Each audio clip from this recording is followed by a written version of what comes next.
Welcome to the Roxborough Church podcast, a space to have conversations about God's Word and how He works in the world.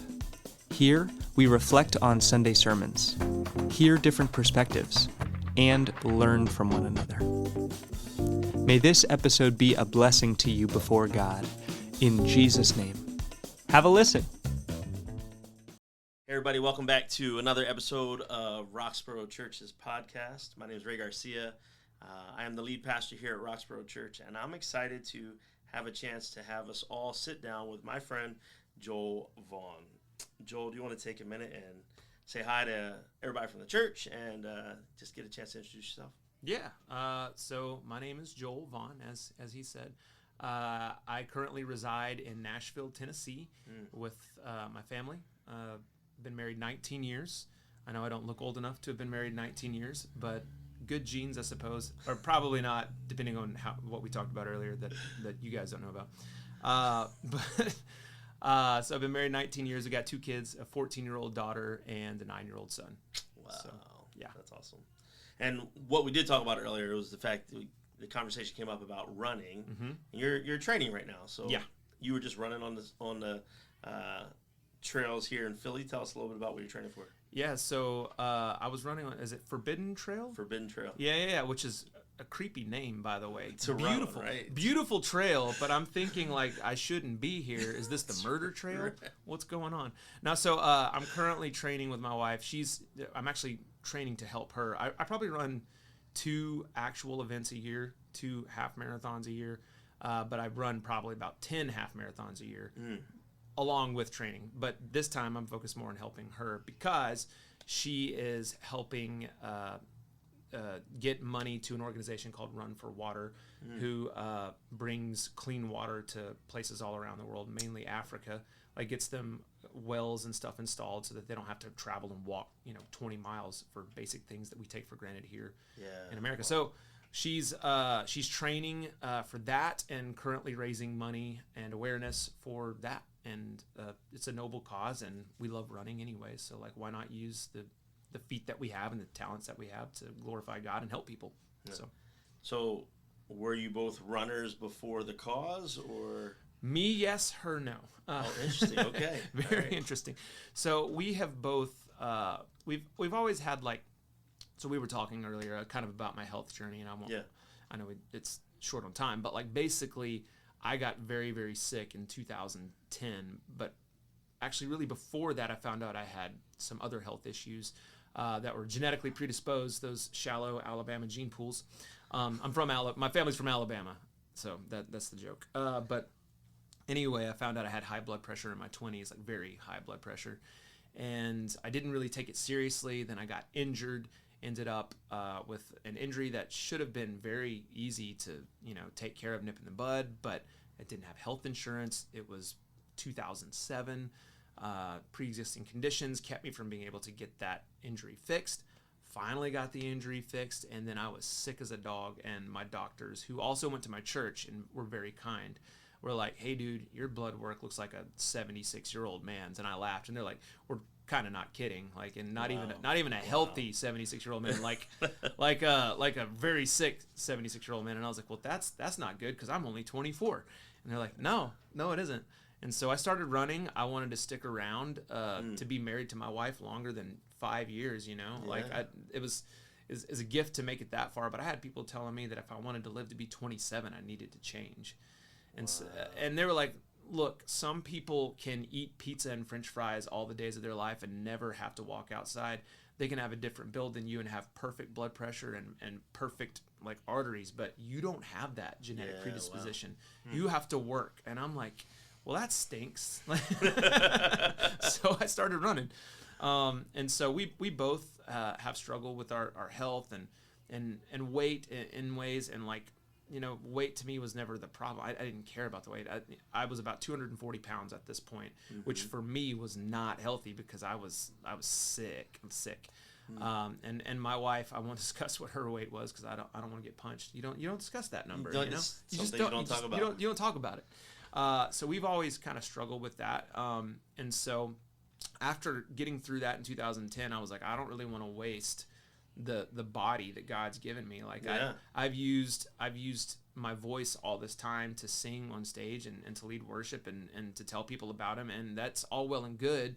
But if I can't even, and I literally couldn't stand on my own 2 feet. Wow. So I was on crutches at one point, like getting myself on stage, and I would sweat through. Like I had these weird fevers after the surgery that I would just get these attacks all over my body, and like I had gout in every joint in my body at one point, and I would just be overcome with like these fevers, and I would sweat them out on stage, get my crutches and get downstage. Nobody knew what was going on. They thought rheumatoid arthritis, they thought cancer. They like it was just a really scary time, and I was like, I don't want to live like this.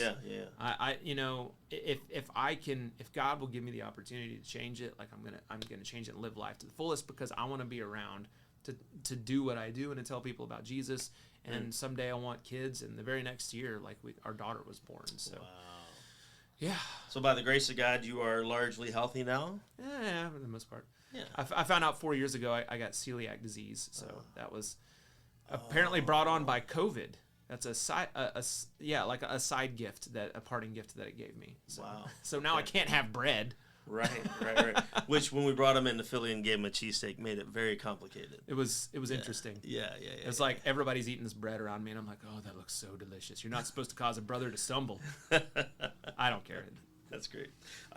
Joel, take a minute and just tell us, tell everybody else how we got connected, kind of our connection, origin points, and then what have you been doing here in Philly for the last 2 weeks?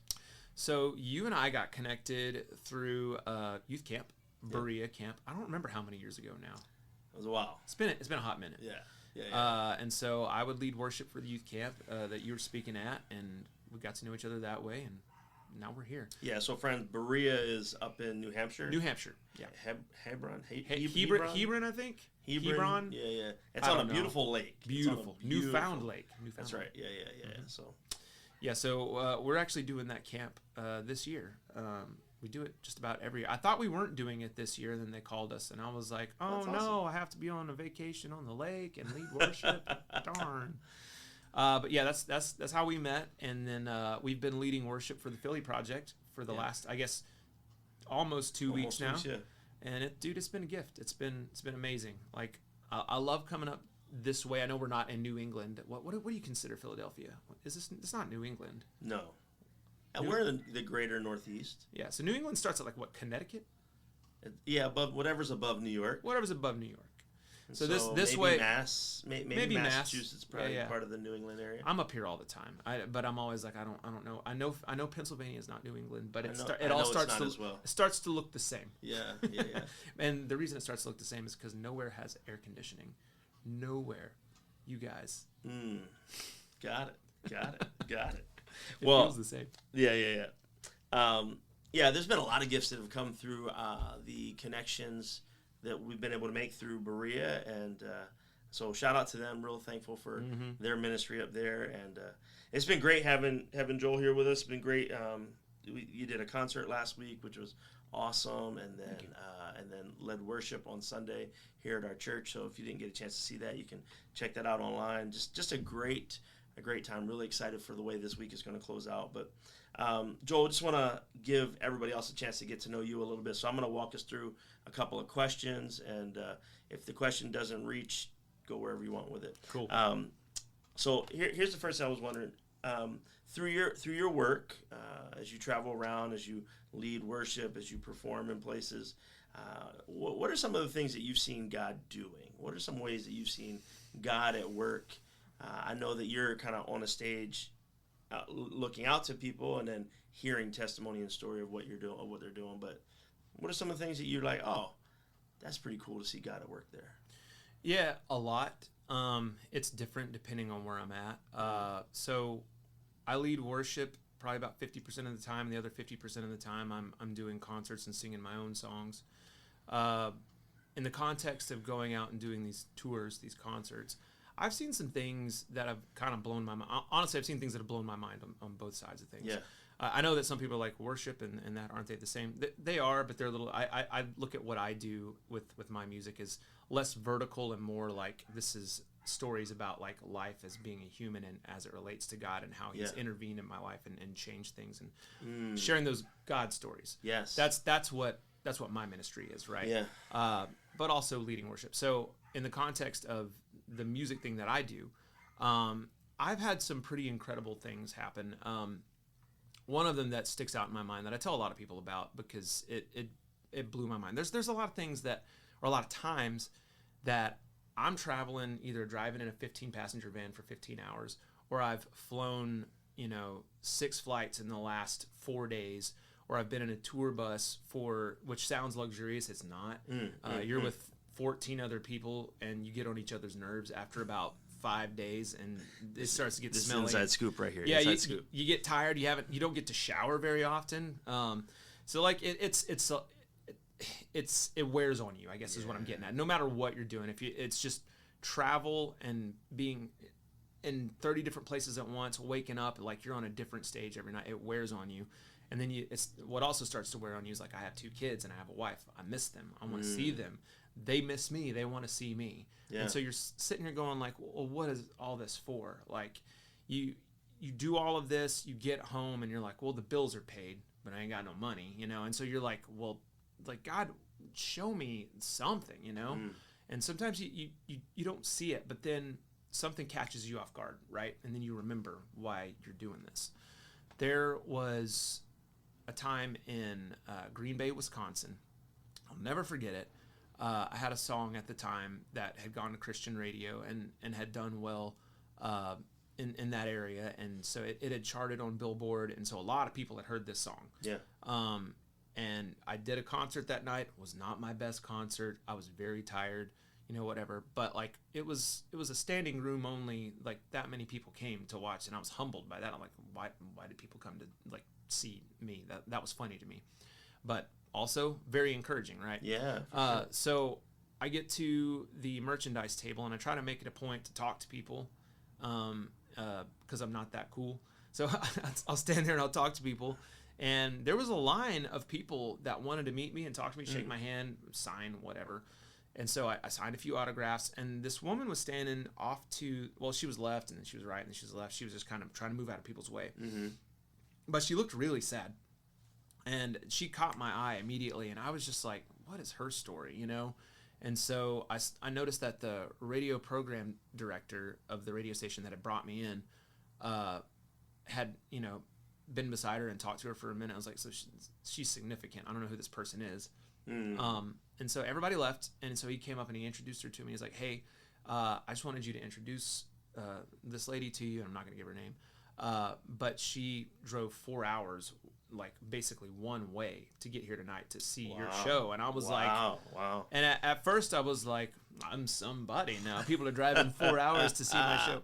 But then he said, she kind of wants to tell you her story, and she couldn't really get most of her story out because I saw the pain in this woman's eyes. And they began to explain that her entire family, her husband and her 2 kids, were killed in a car wreck 3 months before. Wow. And I mean, she lost her whole world, dude. Yeah, right.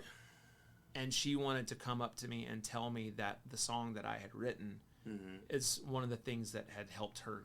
That was the, like, not only one, this is why I do this, but I got a chance to pray with her and for her in that moment.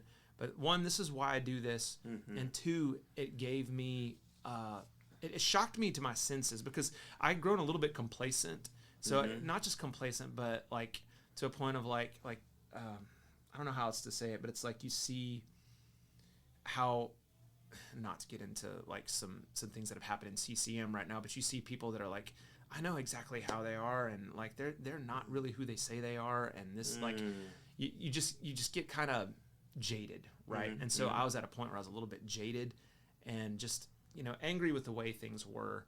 And I had to take a step back and repent from that because I was like, the words that I'm writing in these rooms matter. Yes. Because there are people that are barely hanging on to anything.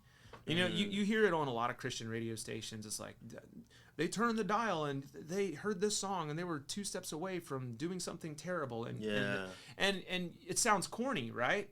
Until you see it. Yes. And then it's like, this this is a big deal. Yeah. Like, this was hard. This was like, I think it was like a 12-hour drive. I didn't even fly that time. I think I drove up that time. Oh, wow. And so I'm already tired, right? Mm-hmm. But that was the moment that it energized me, but it shocked me to my senses to be like, dude, like, it's a gift to get to do this. It's a gift to give people hope, to share the hope that God has given you. Yeah. And so that's the kind of things that I see. Yeah. And sometimes I'm like, they're rare, but they're significant enough that I'm like, one more show, one more, like I'll keep going. You know, it's that spurs me on. So. Yeah, that's good. I've never really thought about this before, so my this thought might be off because it's newfound. It might be off even though I thought about it for a long time, but it might be off. Is your ministry sort of like a parachurch ministry, like you support the local church, like you don't work for the local church at this time? Nope, not anymore. And so I know you have before. But a part of what you do comes along, like what you're doing with us, is clearly supporting the local church. It's supporting what God is doing through the local church. Is that how would you classify what you do? Does that fall in that type of category? I mean, if you asked the record label and my business manager what I do, they would call it the Christian music industry. That is a part of it. That's their part. They're supporting me. Right. Yeah, but for me, I want to pair with people who are actually doing something. And if they're, even if it's like you show up to, so I was on tour with another artist, actually three other artists. It was a very packed bus, back in April and May. And one of the reasons that I got involved in the first place, not only is like, I need to be out on the road and I need to take care of my family because my family is my first ministry. That's my parachurch right there. That's a mic drop right there. So like it's a no if it's like if I come home and I'm in the red and my kids are like, I guess it's ramen for the next 6 weeks.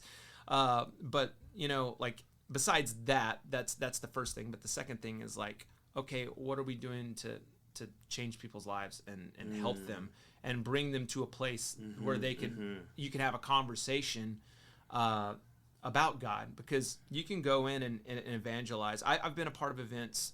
I'm 39 years old. In my 20s, I was a part of events where, I was asked to lead worship, and we come in and you got some preacher yelling at people that they're going to go to hell.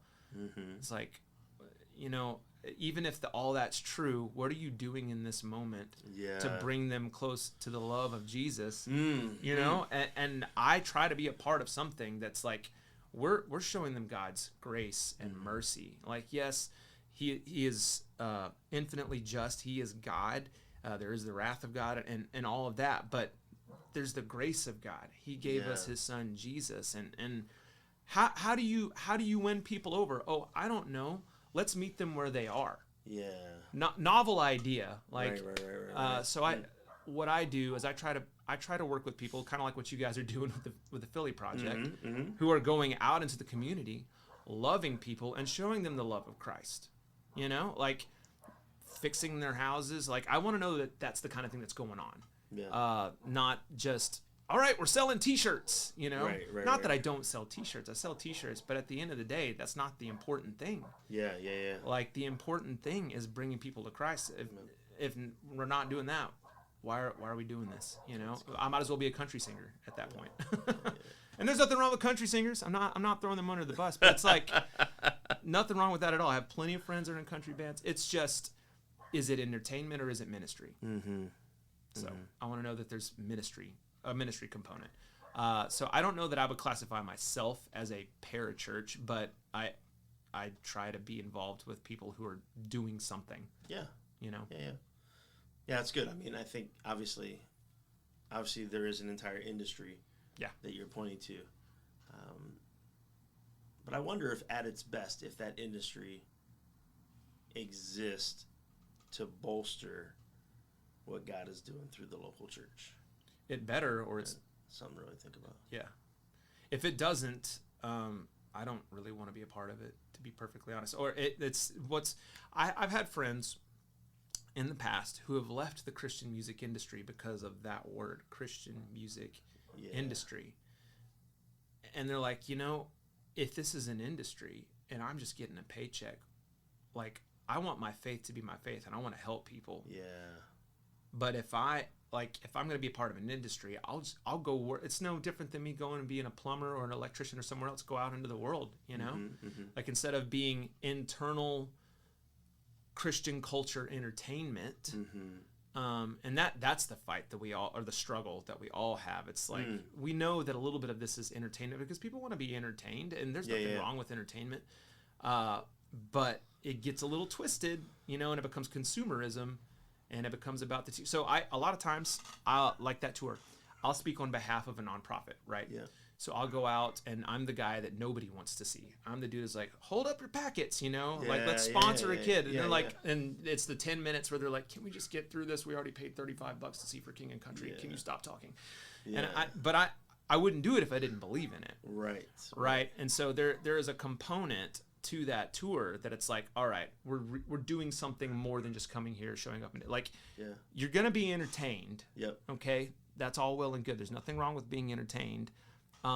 But you came to a Christian concert, so don't be surprised if we're asking you to do Jesus-y things. Yeah, that's good. Matthew 25, baby. That's it. Joel, thanks for sharing a little bit more of kind of your story about what you're involved in and how you're doing that. As we kind of turn the corner here in the podcast, I want to really think about the local church. Like, God has given me the opportunity to stand in front of a number of people, but at the end of the day, weekly, he's called me to be in front of the local church. And so our podcast is really aimed at that. It's really aimed at encouraging our church and any believers who would listen along. So if you could kind of imagine yourself to, whether you're writing a song or whether you're sending yourself an email and you were able to send it backward, right? What you know in life now, and you were able to send it to yourself as you're entering into your first ministry gig, as you're leaving college and moving into kind of the professional world. Maybe there's some words of encouragement that you know now that you didn't know then. That you're like, oh man, I wish I would think to tell myself this, or something like that. And if you need me to help lead us into that, I can. But if you have somewhere to go with it, enjoy to see what you say. I have so many things I would tell myself. And like, even from a year ago, like I'm definitely not like, I reevaluate, and hindsight is 20/20, right? Yeah, right. But if I'm going all the way back to Joel's first exposure and experience, because I grew up a PK. My mom was a worship leader. And you started this at a young age, right? You got on the stage at a young age, right? 7 years old. Yeah. 7, and I didn't start my ministry at 7 years old. Right. I started the ministry of singing to accompaniment tracks at 7 years old. The cassette tapes that pop it in, it's in the wrong key. Yeah. And if you're young and you're listening, you might want to Google cassette tapes. Yeah. You might want one. It's a cool little machine. I hear they're coming back. Retro for sure. Retro. Gosh, What one thing, I don't know what the most important thing is, but the thing that is coming to my mind right now is bigger isn't better. And what you're doing in the local small church is of infinitely more importance than an event on a stage. Wow. Okay. The day to unpack that. Yeah. So the day-to-day things, the things that you take for granted. Yeah. A lot of people, they get kind of like disenchanted with going to church and doing checking off their Sunday card, going to Sunday school, going to life group, whatever, and doing the thing over and over and over again. And they don't see any fruit from it. Yeah. Here's what I've learned, and I'm going to tie it back to running. Okay, so here's what I've learned, is that this is me talking about running. It's about running, but it's not about running. Right? Yeah, I got you. I'm following. All of the little things that I did every single day, the things that I thought really weren't that important, like maybe not having ice cream 5 times a week, maybe narrowing it down to once a week or once a month, drinking more water, making sure that I get enough sleep, making sure that I am pacing myself, that I'm not running too hard when it's not called for. Mm-hmm. There's a time and a place to run fast and run hard. There's also a time and a place to run easy and to just stay the course, right? We get so bored with that. Yeah. Like, as a person who's run plenty of half marathons, you're like, I know I can, like for me, I know I can run a 5:57. I can do it at 39 years old. I think I'm awesome. But I also know if I try to run a 5:57 for 2 miles in a row, I'm dead.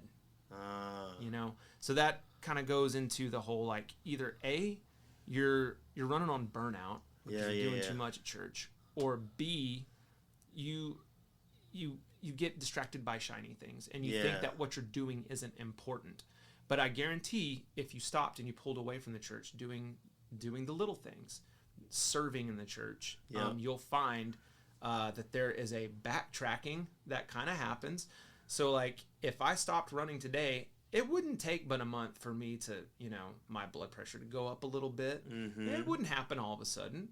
It's not going to happen like overnight. Right. But slowly you pack on a few pounds, you start feeling not yourself. A year later, you're like, what in the world happened? And so you think that what you're doing at church in a small local church doesn't matter. Yeah.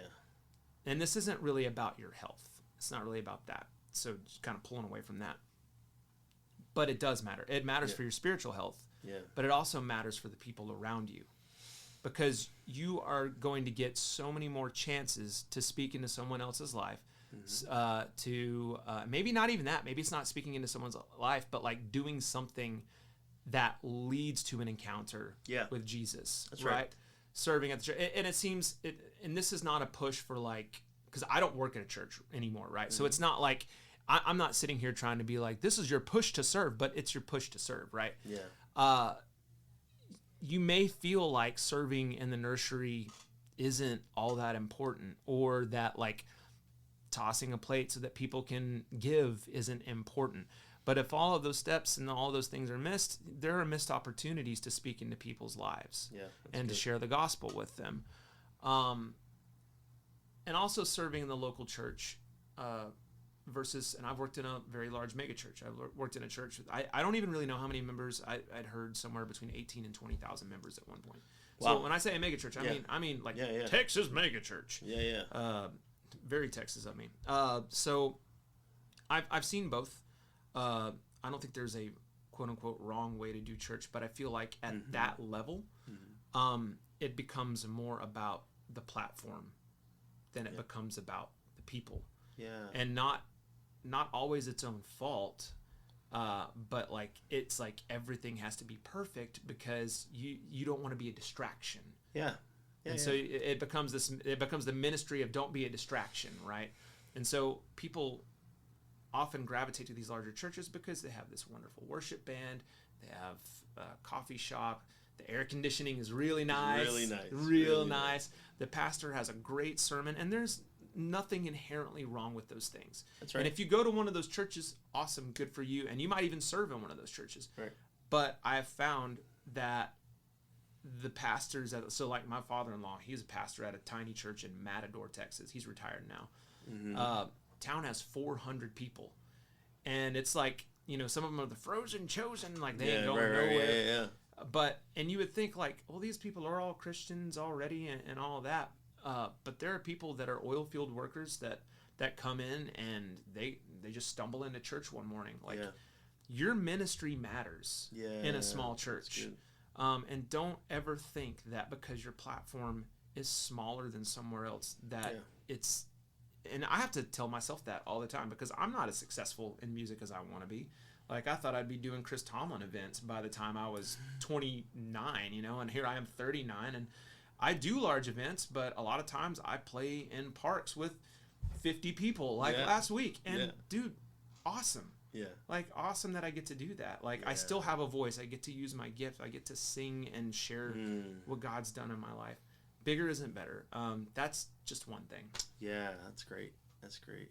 I mean, that could lead us into a whole nother conversation, and I could ask you a bunch of questions about that, but I'll let everybody sit with that for a minute. Joel, you acknowledge that you have been on a number of large stages, and then you also have been and are about to in just a couple hours be out in the park with. Not even on a stage. Yeah, not even on a stage. Grass. Out in the grass with a 40 or 50 of your new closest friends. And both of those provide a platform or an opportunity. Yep. An opportunity. How do you bear that responsibility, that weight of being like, oh wow, I'm going to be given another opportunity tonight to stand in front and lead? Well, one, I've learned to not take myself so seriously.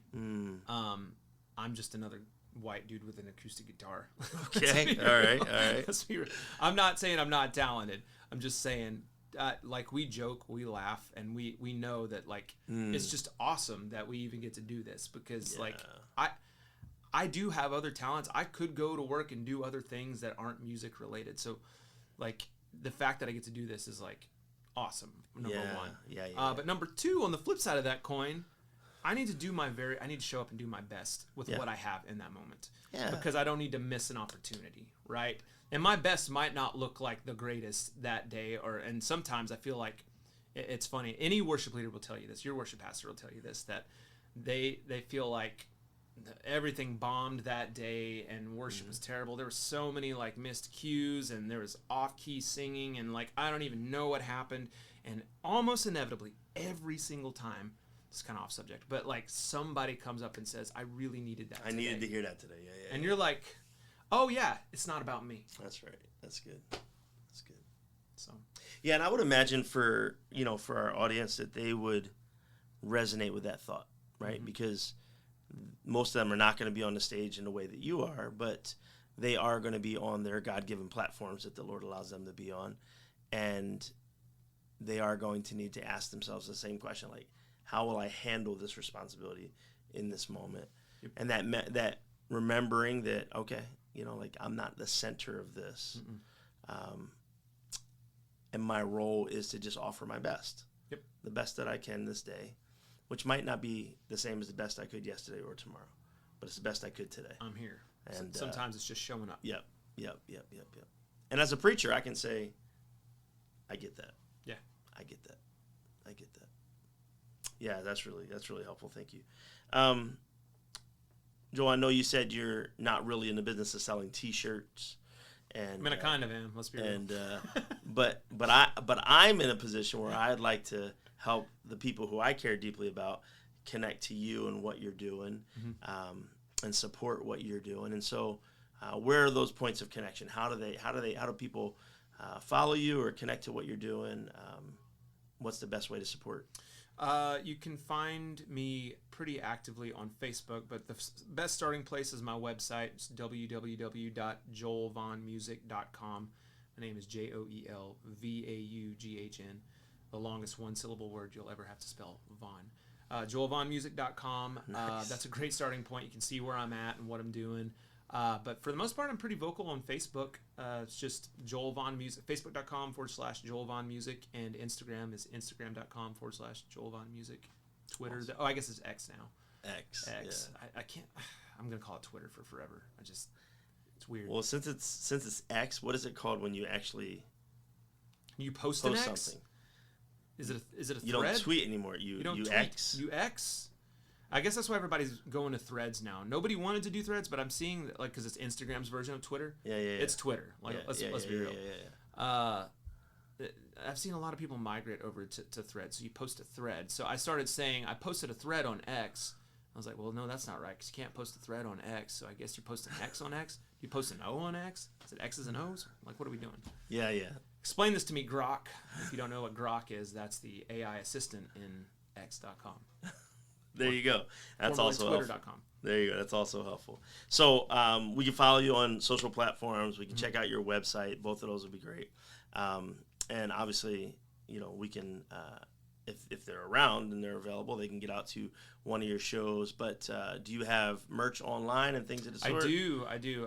Just go to the store on joelvaughnmusic.com, and it's right there. If you want to listen to my music but not buy a CD, because yes, in 2025, I do still have CDs, as crazy as that sounds. Wow. It's like nobody has a CD player in their car anymore, but people still buy them. And I really don't know why. I mean, I know why. They're usually just to sign them or whatever.